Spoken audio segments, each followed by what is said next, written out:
Hello, everybody, and welcome to Ice Time. We dive into some big ideas around the NHL. I'm Mike Fink, and I'm joined by Colton Pankiw, who covers the Calgary Flames NHL and based out of Calgary for Daily Hive, Offside Canada. I always like to say Sportsnet because it's like he's one of the TV people on Sportsnet, even though I don't think that's really Colton does, but does produce a lot of great content out there. So, Colton, how are you doing?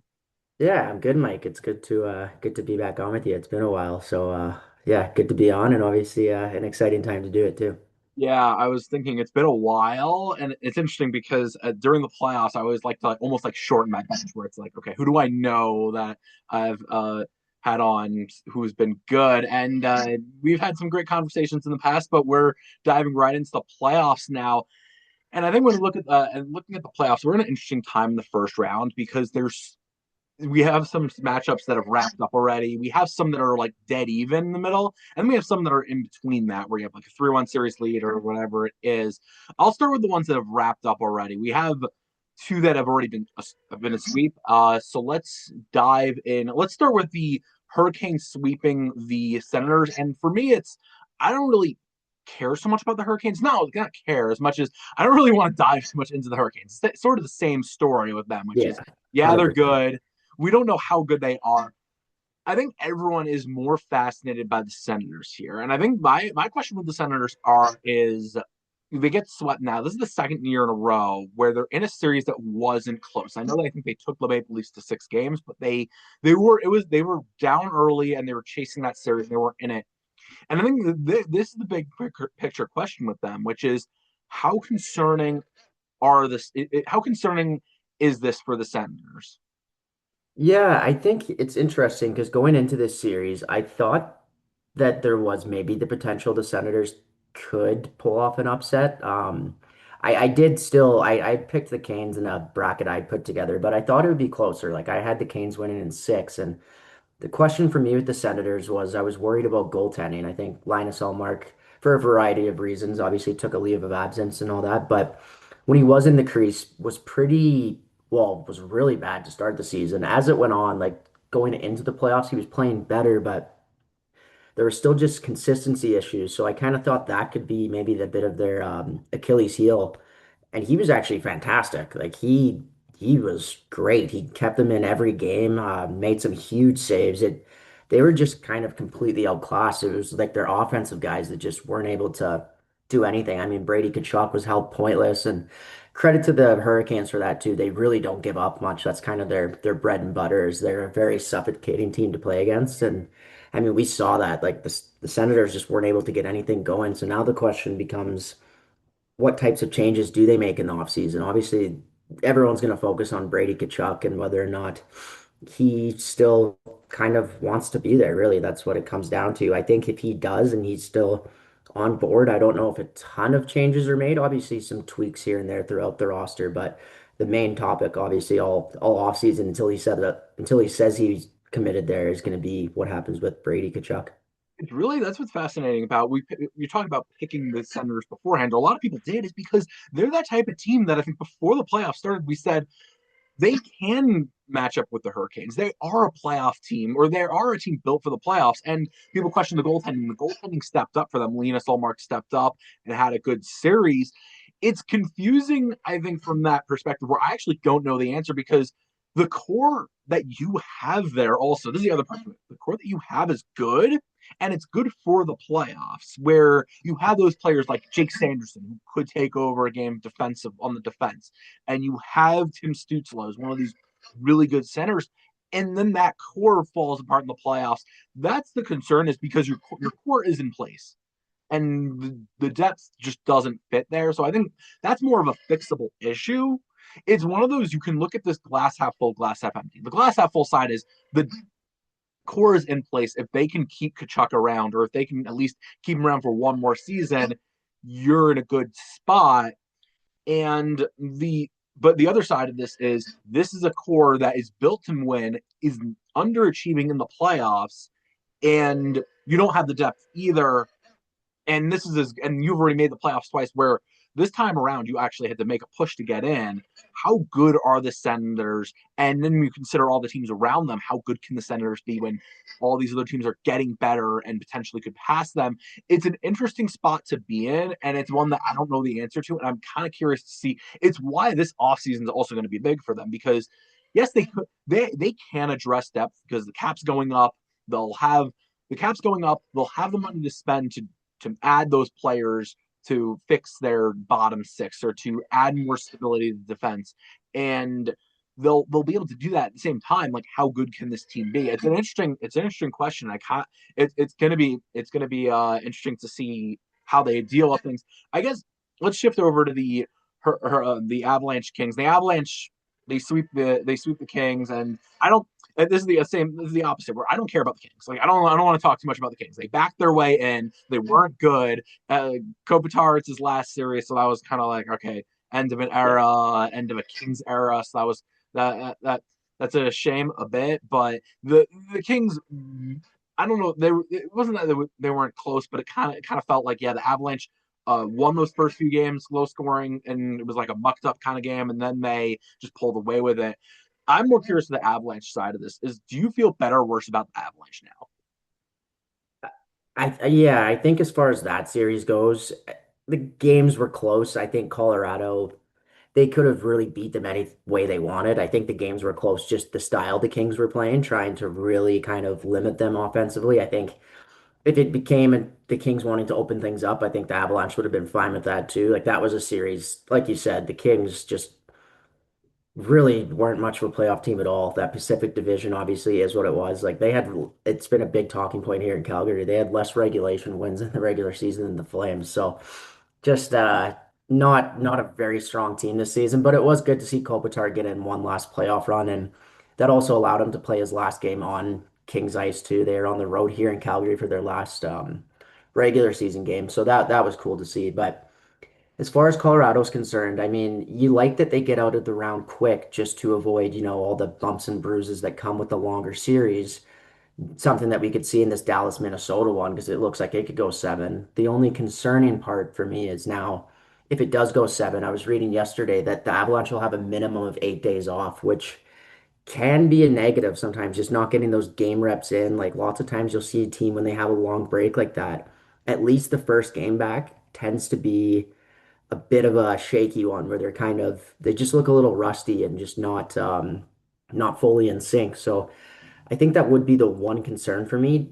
Granted, if I'm an Avalanche fan, I'm pretty happy to just be through the first round that quick and kind of just hoping to see the Stars and Wild, pardon me, just beat up on one another. I think that will be their big test. I think once they get through that second round, if they do, things get probably easier. I mean, just seeing how this other side's shaping up so far, assuming the Oilers bow out, if Utah is able to take on or to beat Vegas, then all of a sudden you're looking at Colorado as a team that if they can get out of that second round, that's a pretty easy path to get to the Cup final. And with the Avalanche, they're not going to play in 10 days. But the other layer to this, I think, is they haven't played a fast paced, high scoring game in more than that. The Kings Yeah, that's basically fair. play this one style, which we're going to make this like a dirty, just muck it up, low scoring. We're going to try to win.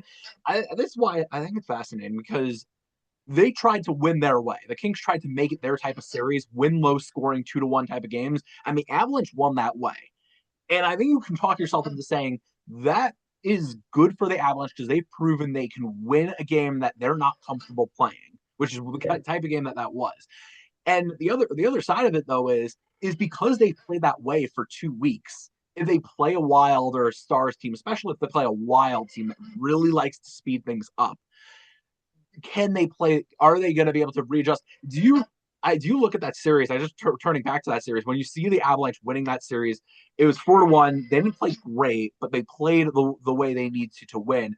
And do you say, okay, the Avalanche now is better because they could win that way, or B, that they're not going to play that way again? So why does it really matter? I get the point. Like I can see, yeah, it's definitely going to be a different style of series than what they'll see going forward. But I guess my counterpoint to it would be like, I mean, we saw the Oilers go up against the Kings for 4 straight years, right? And the Kings played pretty similarly the whole way, kind of almost like that 1-3-1 type system that they seem to implement a lot. And obviously, at least the last 2 years, it seemed like the Oilers, when they would get to second round or third round, obviously running into Dallas 2 years in a row in the conference final, who is more of a running gun team, sort of like, Colorado, I guess you could say, plays. It didn't seem like it impacted the Oilers a whole lot. They were able to readjust quickly. And I think as strong as those Oilers teams were, especially that first team that went to the Cup final, I think that most would agree, at least on paper, this Avalanche team is at least deeper. They maybe don't have like that 1-2 punch quite to the same extent as Edmonton, although it's pretty close with McKinnon and Natchez. But yeah, I just think until they give us a reason to start doubting them, maybe if they come out slow in this next series they're in, regardless if it's the Wild or Stars, then you can question that. But I think at this point they still have to be the heavy favorites right now to come out of the West. They're just such a stacked team. And I mean, they did it all regular season. There was really no inconsistent play from them. It seemed like they were just chugging along all year long. It just feels like that series didn't change anything. It's just to be like you feel indifferent about it from both sides. The Kings, where it's like, all right, they backed their way and they were going to get swept, and then they got swept, and then the Avalanche. It's you feel good about them, and you still are. Maybe you have some questions, but overall, you feel good about them. Shifting gears a bit, there's the Penguins and the Flyers, where it's a 3-1 series. Obviously, we're recording this Monday afternoon, so by the time you watch this, it might actually be series over, or it's a 3-2 series. But I'll ask you about the series because it is 3-1 now. Are you surprised at how the Flyers have controlled play so far? Yeah, a bit. I did think, like, again in this one, if I had to have taken a pick, I thought the Penguins would come out on top. But I had someone say not long ago to me, just a couple days ago, and I was like, okay, like that's fair. Is that the Flyers are a younger team overall, have a lot more speed. Like I think you're noticing that in this series. It just the Penguins at times have looked slow, and obviously Crosby hasn't been at his best. He finally got on the board in game four there, but maybe like there's talk that he's maybe not at 100%, which obviously hurts them a lot. And I think like the kind of weird thing about this series is that like going into the regular season, I think a lot of people would have thought these two teams would be in the running with a couple others for that first overall pick. So it's kind of just surprise seasons from both of them. I I was kind of looking at the series and thinking like whoever came out of it, I don't think their chances in the second round are going to be all that good. I mean, again, it's the playoffs. You never know what'll happen, but this was a tough series to predict, I think, just because it's two teams that, at least in the East, feel a lot lesser competition compared to some other teams. 3-0 favors them tremendously. But I do think if they come out, they could run into some issues in the second round. I just don't think that they're deep enough top to bottom to be able to compete with some of these other teams. I think it's one of those the series you look at it and it's like two things can be true at the same time. Where it's the Penguins aren't as good as we thought they were, and the Flyers maybe match up well with them. It is still surprising because you just think of Crosby, Malk, and you look at these players that are just like, oh yeah, they're going to take over games. Even Eric Carlson, you're thinking, all right, in the playoffs, he can take over a game, a good shift or a good play at the point, and it hasn't happened yet. I guess Game 4 they kind of controlled play to the point where they did win that game, but two things. It's almost like two things could be true at the same time. One of the fun facts is in terms of wins without overtime losses, the Penguins actually have fewer of those than the Flyers, the Hurricanes, all those teams. They actually have fewer than the Islanders and the Capitals. So they would have been right next to the Devils, basically, in terms of regulation wins. I mean, not regulation wins, just wins. If you Yeah. included overtime, take away overtime losses. So there's a little bit of this. Maybe the Penguins just aren't that good. But another layer of this is the Flyers do match up well with them, where it's they have the goaltending edge with Lazar and net, and that obviously evens things out. And then their defense has played a lot better with Tocchet system that they bought into that, and they're defending a lot better down the stretch, and it's helped them match up well with the Penguins. It is interesting because I mean, the series isn't over, and I think Artur Silovs is now in net, which is funny because Silovs, if you remember back in his Vancouver days, it's like the reverse sort of thing where he gets better on the bigger stages, which is funny because he was not a starter in the regular season in the NHL. And then all of a sudden he started for Vancouver in the playoffs and almost won them a series. And then in Abbotsford with the Canucks, he led them to a Calder Cup title. When the playoffs happen, somehow he gets better. So maybe Yeah. we'll see that with the Penguins. But I digress there. A similar theme with the Sabres and the Bruins, which is the Sabres are up 3-1. And it's a similar idea, which is, are you surprised? But I think I'll take it up a notch. And because last week I was talking about the Sabres, and I was saying, can we just admit they're good at this point instead of just saying, oh yeah, they're having a good run? What more do you think the Sabres need to show you or prove that they can win a cup? Uh, Um, yeah, I was kind of one of those guys going into the playoffs. Like I had the Bruins coming out of this series, and granted, I'll be the first to admit I didn't watch a ton of either team this season. I just kind of went based on experience. And I know the Bruins, it's not the same Patrice Bergeron, Brad Marchand guys, but still a lot of guys that have been on some runs there, like David Pastrnak, obviously at the top of that list, Charlie McAvoy.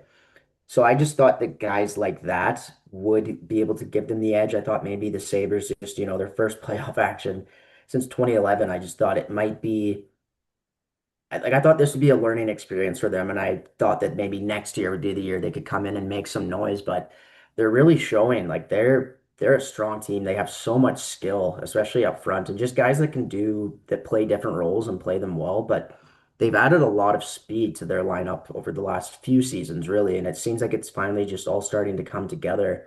I think with the Bruins, what I've realized watching them and just from reading different things is that it seemed like Jeremy Swayman covered up more of their issues this season than I think a lot of people realized. Like he was after a bit of a down season in 24-25, he really bounced back this year. And I don't even really think in this series that like I know last game he got lit up a bit, but I don't think you could fault him for it. It just seems like the Sabres are coming in waves. And so I think they've already kind of proven that. I think being able to see now what they'll do, assuming they advance in the second round, again, will be pretty telling just how they stack up. But I mean, based on their regular season and what they're doing right now, I think it's getting harder and harder to doubt them at all. It just seems like they're playing so well. Like the one concern I did have with them was goaltending. I just wasn't sure how that would transition into the playoffs, but I mean that really hasn't been much of an issue either.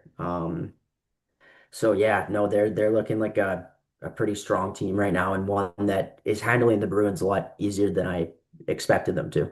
it's one of those interesting things that's yeah, because it's 3-1. We have the sort of the same conversation, which is are the Penguins Bruins? It's like same sort of thing where it's are they Exactly. really as good as we thought they were? Which is the Bruins. It's a case of Jeremy Swayman playing an elite level, and they have the top end talent where Morgan Geeky, David Pastrnak, they're all playing well, but are they really a good team? And then the other part to it, which is the Sabres are really good now. And it is interesting because I think Luukkonen was out for 2 games and Alex Lyon fills it. So you wonder, is there stability in that? And do they need stability in that? I mean, it's interesting because I think recent years have proven that if you have a coach that can manage goaltending well, it doesn't matter as much. You look at the Oilers with Chris Knobloch, where it was we're riding the hot hand, and if when you pull the right strings, it works out well. If Lindy Ruff can do that, it goes a long way. But it's interesting because it's like, what more do the Sabres need to do to prove that they are a team that can win the cup, even though it's their first year? And it's probably just if they win this series and then all of a sudden they're getting off to a hot start in the other series. I think it's more of, all right, this is not just a good run that it's building for next season. It's all right, they're actually a good team. Now let's shift over. There's 2 series that are basically even knotted up at 2, and they're like the fun series to watch. I'll start out with the other one out east because or out east here in the Eastern Conference, which is the Canadians and the Lightning, which is it's now that it's really that is back and forth as it gets. And there's really 2 things because watching Game 4 last night, I think of it. There's almost 2 things I keep thinking about, which is one, I don't know who has the edge. I don't know where the series is going, and two, how much of Game 4, the way it played out, where the Canadians jump out to that early lead, and then the Lightning make it a physical series where they make it a physical game where they have some big hits and they get into some scrums and they put players in the penalty box to kind of shorten the game or change the game. How much did Game 4 flip momentum of the series? But the other part to this is Who do you think has the edge in this series? Yeah, it's again, this is one where going in, I thought Tampa Bay just potentially had like the makings to go on a run all the way to the Stanley Cup final. Just, no Florida this year. It just feels like there's not that one true team that's like way above others, like it had felt like Florida was the past few years. And I still think they can do that. I think, first off, I think the Canadians are really proving to everyone that they're not still just kind of on the up and up. Like they've arrived. They have some incredible skill in that team. I mean, you see what Slavkovsky's done in this series, but yeah, I think for the Habs, that was one that you don't want to look at it as a must win. The series is still 2-2. They're still very much in it, but it seemed like, they had an opportunity to put Tampa away, and Tampa just with all that experience, like so much of their core that won those cups is still in place. John Cooper's still there. They just didn't seem to panic at all. And then once that hit was made, struggling to think of who even made it on I think it was Slavkovsky, Scott but Sabrin or something like that. yeah, Not Slavkovsky. It was Slavkovsky got hit though. We yeah, know that. exactly. And that really seemed like it changed the momentum. I mean, that was one of the bigger hits. We've seen a few so far in the first round, but that was just a crazy hit, and it felt like it really swung the momentum. And so I'm curious now how Montreal kind of reacts after, letting one slip away, one that they feel like they should have won. Now they're going back to Tampa Bay, like because they're still pretty young and inexperienced when it comes to the postseason for the most part. I know they had that cup run during the bubble, but I'm curious to see kind of how they'll be able to respond on the road. I do think that Tampa Bay winning that game really gives them the upper hand, especially kind of having home ice advantage really for the rest of this series. So I think it could be tough for the Habs, but again, they're showing like they can't be counted out. I mean, even Jakub Dobeš, like a guy who didn't really have any playoff experience, is giving them a chance to win. He hasn't been perfect, but he's been good enough. And again, like I think either team that comes out of this one, I think Tampa has the upper hand, but I really do think either team that comes out of this series has a strong chance at going on a deep, deep run. I think what's funny is you're talking about the Canadians, the lack of experience. And it's funny because I think they're the way we talk about them is the way we should be talking about the Senators, which is that they got in last year. Last year was all right, we're in, we're kind of happy to be there. We snuck in at the end or we pushed our way in, but it was a young team on the rise looking to take that next step.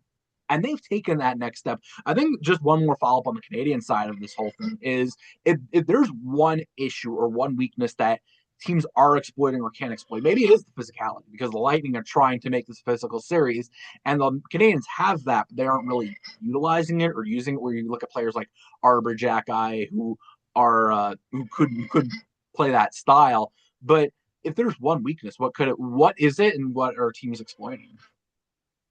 I don't really know if we've seen one so far that's been like a glaring weakness. I think the one thing for me still, and Canadians fans might hate this, and that's totally fair if they do, but I'm still just not entirely sold on the goaltending. I think, and like I said, Dovish has played well, but and this could be even how you're looking at it or how I was looking at it with Buffalo, where it's just the lack of experience and you kind of count that against them, which isn't fair because you don't know how they're going to perform on these stages. So the only way to show they can is to, get this experience and keep proving it. But I do think that's the one concern for me is, Dobish in the regular season had some good moments, had some low moments. I'm just not entirely sold on him yet. There's times I've noticed he tends to get a little overactive in the crease, overreact a bit. And there's even a few times too where it seems like he's getting the Tampa get like the Lightning players are getting under his skin a bit. You see him going after some guys after the whistle here and there, and that hasn't seemed to affect him so far. But I am curious once obviously the pressure is just ramping up the longer the series goes on. If you do start to see some cracks in his game, that would be the main concern with the Canadians for me.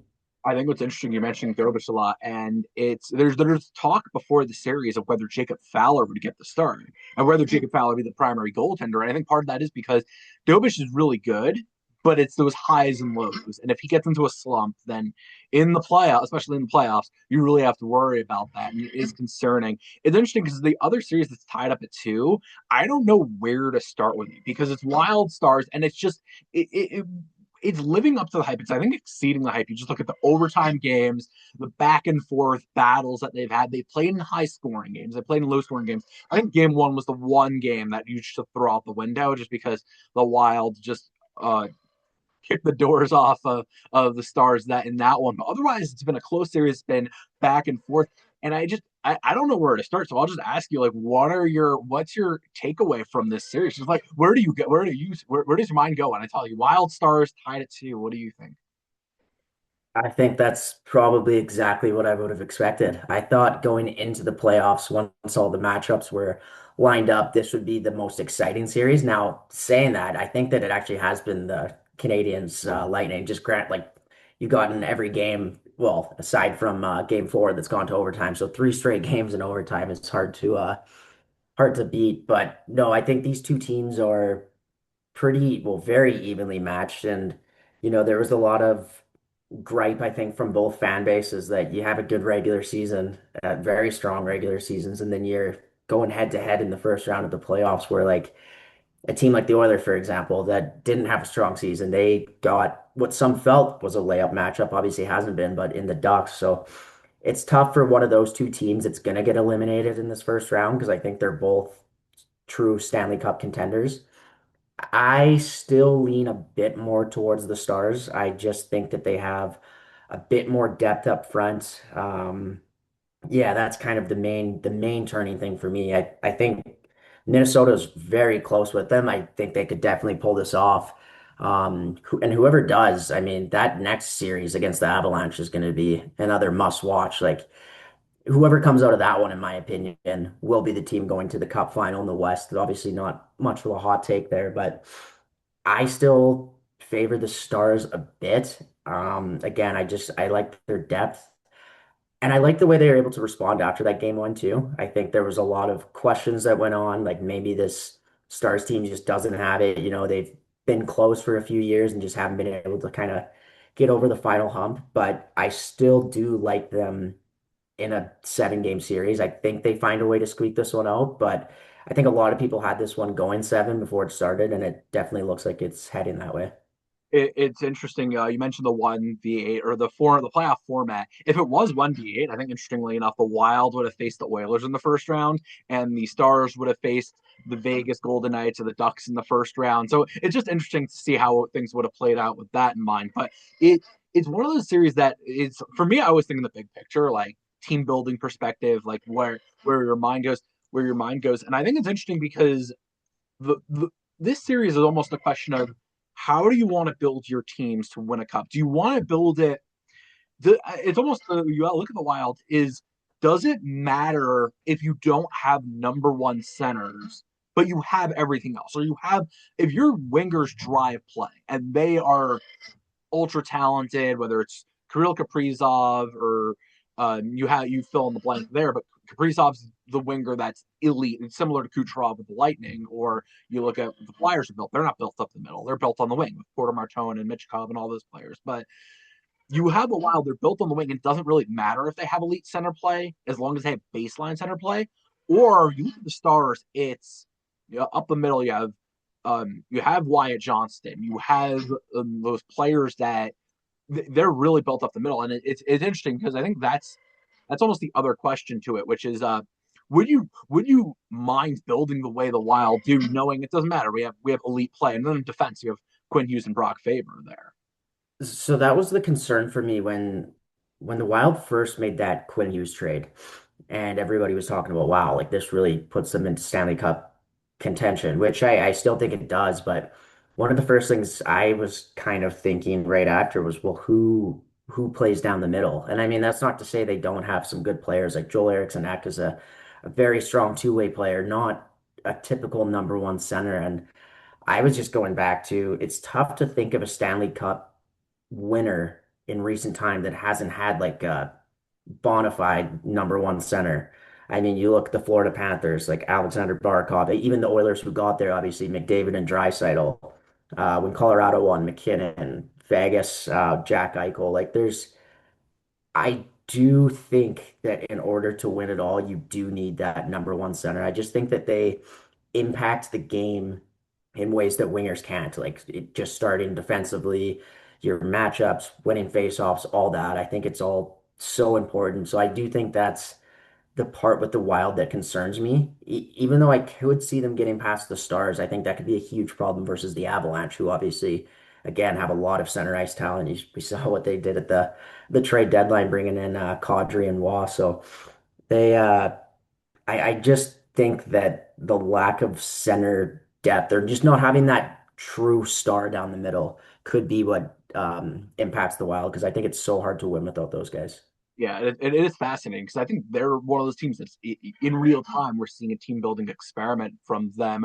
We're running a little low on time, so I guess I want to group the teams that are out west together, but I also want to highlight the Oilers Duck series. But between the Utah Mammoth who are playing tonight against the Vegas Golden Knights and the Oilers and the Ducks who are a 3-1 series lead, I look at the Golden Knights and Oilers together and look at them and I'm saying who are you? I'll just start with this, which is which between those two, which team are you more concerned about?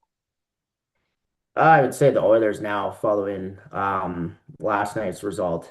Um, I just think it's a combination of things with them. I think one thing that didn't seem to get talked about enough this year, possibly, like with the Panthers missing the playoffs, you heard a lot of people say, well, they've played a lot of hockey and granted, three straight cup finals, but I mean, the Oilers have played a ton of hockey too the last few years. And then you have their two best players, McDavid and Draisaitl, both playing in the Olympics. The year before, McDavid in Four Nations, Ekholm was at Four Nations. Like, that's a lot of miles on guys' bodies, and I think it's become apparent in this series too that Draisaitl, like he missed the end of the regular season, so he seems like he's not at 100%.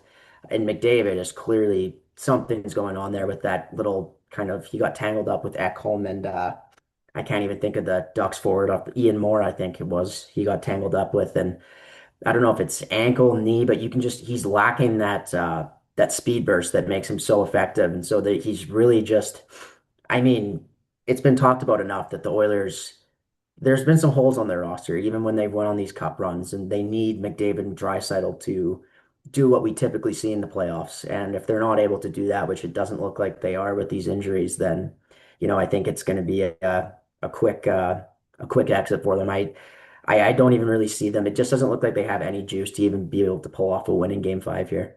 Yeah, and it's almost they need McDavid, they need Drysdale, they need Bouchard. And ironically, Bouchard's been there, the players been keeping them in the series there. But I look at the Oilers and the Golden Knights, I think it's the same sort of problems, which is aside from playing a lot of hockey, it's they got real old real fast. And I Yeah. think you look at the Panthers similar where you look at their roster a little bit this year was yeah they've been around for a while but a lot of these players are now in their 30s or hitting that 30 mark getting close to it. And I think it's the same thing with the Oilers where it's they all of a sudden just look old. They have not rebooted. They have not had that version of Jake Gensel, who's a young player to come into the system, who's just yeah, who can give them that extra shelf life, that extra burst of youth there that they don't have that. I think they were hoping Matt Savoy or Isaac Howard could have been that, but none of them have been.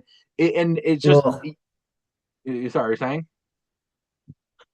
Well, Um, I was just gonna say too, like, a lot of it comes down to mismanagement, right? I mean, they kind of had that guy in Dylan Holloway and even Philip Broberg on their back end, which were two huge pieces and would have. I mean, I think if they keep them, they potentially maybe they have a cup, like maybe they win last year, but it helps a ton this year too. I think just losing two of those younger pieces plays a huge part because, like you said, they are getting older, and it's been interesting to see like a team that was thought of even throughout the regular season really as having a lot of speed. It's been the complete opposite in this series. Like they look slow, and the Ducks just seem like they're coming at them in waves. So yeah, it's been interesting to see, and I think age plays a huge part in that. Again, just guys getting worn down. both teams look slow. It's interesting you were talking about other trades. Ryan McLeod, who they traded for Jeff Skinner, just a trade that we don't Yeah. talk a lot about, but that's another one. But anyway, just to wrap up here, because we're actually, I said the clock ticking here. We just want to focus on the Ducks real quickly, which is why do you think they match up well against the Oilers? I think a lot of these young guys are really kind of having coming out parties for people that, especially out on like out at or sorry, out east that don't get to watch a lot of Ducks games, just the start times and everything. Like they have so many good young pieces on that team. I mean, this Beckett Seneca is just a heck of a player and still so young. So like they're going to be a fun team to watch for a long time. I mean, on their blue line, like Jackson Lacombe is an incredible player. I knew he was good. I didn't realize just watching this series how good he is.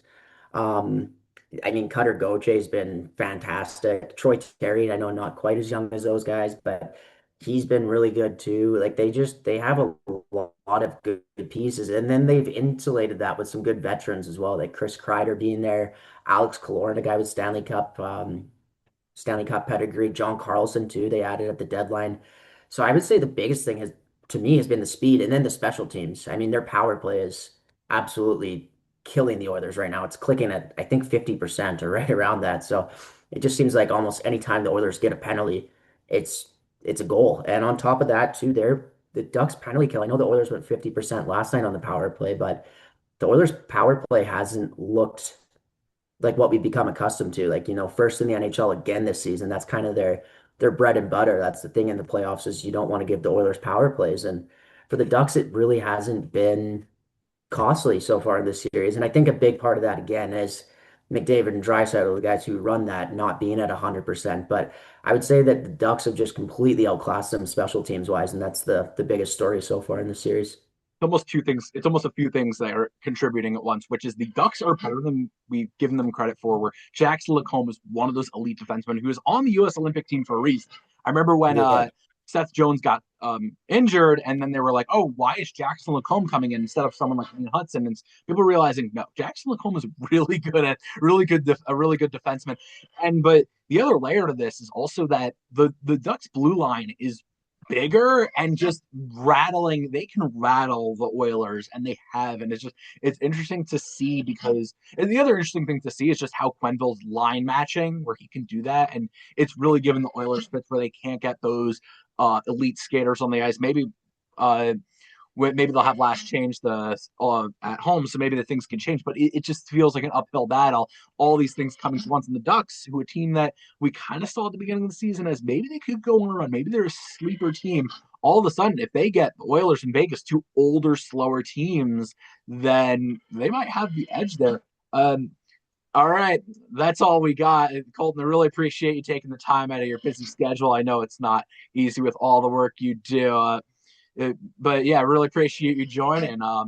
Any plugs quickly? You could 30 seconds. Go ahead, plug away.